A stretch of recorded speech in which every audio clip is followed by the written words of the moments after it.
The year was 2004.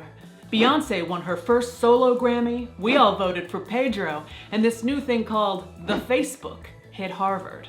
Obviously, the world was poised for change. It was also around this time that a little-known process from Sweden called Promession was garnering some attention as potentially a brand new eco-friendly way to dispose of the dead. Promession was touted by its creator, the biologist Susanne Wiigh-Masak, as the world's only completely ecological burial alternative. The idea was both futuristic and fascinating, a science fiction-y sounding procedure that involved freeze-drying a body and then vibrating it to pieces. Wiigh-Masak believed that a Promessa facility would be operational in Sweden by 2005. The year was 2011. Beyoncé showed us her baby bump, Will and Kate got hitched, and the last Harry Potter movie hit theaters. Over in Sweden, after years of gaining a following and finding investors, Wiigh-Masak said her company, Promessa Organic AB, would open its first Prometoria in December of 2011. The year was 2020, and blah blah blah, Keanu, impeachment, cats. Coronavirus! Coronavirus! I'm telling you, shit is real! Promessa had continued to rear its cryogenically frozen head over the years, most recently in the state of Kansas, of all places, where last year the Attorney General briefly considered legalizing it in the state, before deciding it didn't technically meet the definition of cremation. So here's where we are. Promession can't seem to get a foothold. In fact, in 2015, Wiigh-Masak had to liquidate Promessa Organic AB. That doesn't mean Promessa is done for. It still has sister organizations and representatives around the world. And to be clear, I am all for making available all the green death options. Give them to me. I just get asked about this a lot, and I'm not sure how close we are to having a friendly neighborhood promotorium. So what exactly is Promession, aka freeze-drying a corpse? Well, it's pretty much exactly like it sounds, in theory. In 1997, Wiigh-Masak developed a process that she believed would revolutionize the cremation industry. If a person chooses Promession, within about 10 days after death, the body is brought to the promotorium, like crematorium but for Promession, get it? There, both the casket, if there is one, and the body are put in a freezer and frozen to -18 degrees Celsius, which is less than 1 degree Fahrenheit.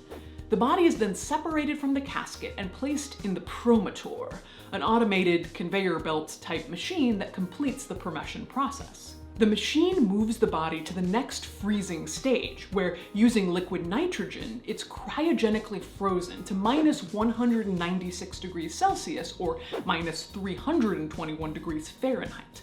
Now, in the glass phase, the body is very cold and very brittle. Next, the promoter uses low amplitude vibration to break the body down into unidentifiable millimeter particles. This part takes mere minutes. From there, the particles are freeze-dried to remove all moisture. Any metal or inorganic materials are removed. At this point, the remains, or promains, are only about 35% of their original weight and resemble a dry dust. As a side note, there is a sort of insider baseball conversation that we frequently have in the green death industry about new options like aquamation, human composting, or promession. When they hit the market, will they be competition for burial or cremation?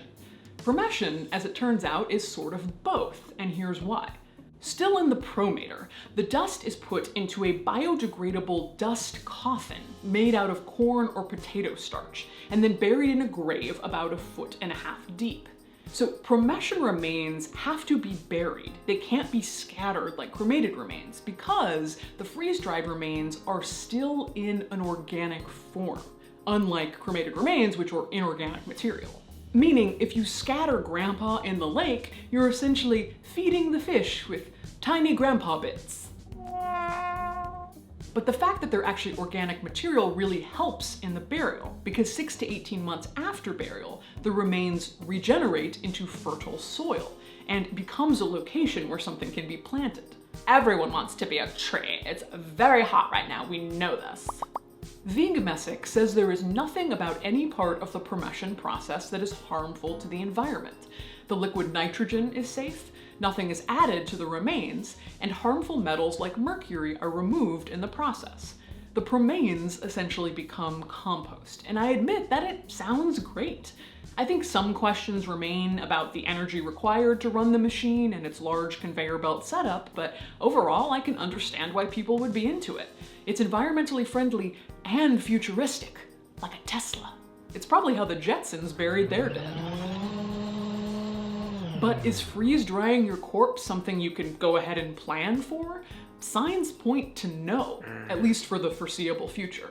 While Wiigh-Masak did promession tests with dead pigs as early as 2004, there has never been a known test of the process with an actual human corpse. Not that there weren't people lining up to do it. As late as 2013, Wiigh-Masak had the corpses of at least 12 frozen individuals in her care, some dead as long as 10 years. These people had written into their wills they wanted to undergo the Promession process. And while I'm not exactly sure what happened to those bodies when she liquidated Promessa Organic, I do know that the Swedish government was aware of the corpses and told Wiigh-Masak she couldn't just keep holding on to them. She had to bury them, which I assume she did. Furthermore, Promession isn't exactly legal. While it's technically legal in Sweden, the UK, and South Korea, nowhere has a human corpse been processed, and I'm not sure if it's legal to do so. In 2012, Promessa UK decided for several reasons to sever all ties with Promessa Organic AB because, quote, in Promessa UK's professional opinion, and after a lengthy period of due diligence, Promessa UK believes Promession is still at a concept stage, which seems to be the general consensus among experts. Listen, the concept stage is important. I've been front row to the concept stage in Recompose or composting and at an aquamation company. It's no joke. Take the time you need to get it right and deliver. And if Promession can still deliver on its promises, I think it could be an exciting and impactful green burial option. Plus, it's one of those prototype concepts that gets people really jazzed to talk about death, which helps my job. I am also someone who loves to be proved wrong. I was like, I'll work hard and help anywhere I can, but we'll see if human composting can be legalized in the United States. oh, Washington State just legalized it and we now have bills in California and Colorado? I was wrong, and I love it. But people have been asking me about freeze-drying their corpse for years, and before I get you all excited about it, I have yet to see any concrete proof that it's a viable option. So the question, if it is possible someday, is this something you would want, more than any other green death option available? This video was made with generous donations from death enthusiasts just like you. What is my character for this? This is my character. It's like, hello. The idea was both futuristic. No, I can't. Okay. I cannot keep this character the whole time. Cats. Give them to me. Give them to me. Give them to me. Put in a freezer and frozen to. Come on, Caitlin. Get with it. You're better than this. Me. How does this help me? But it has. But that's actually. But the fact that they're organic is actually, this is all off the top of my head. I was wrong and I love it. And I love it. And I love it. And I love it. Everyone wants to bear a tray. Get it? You know, you can put some graphics over it and cover up my shame.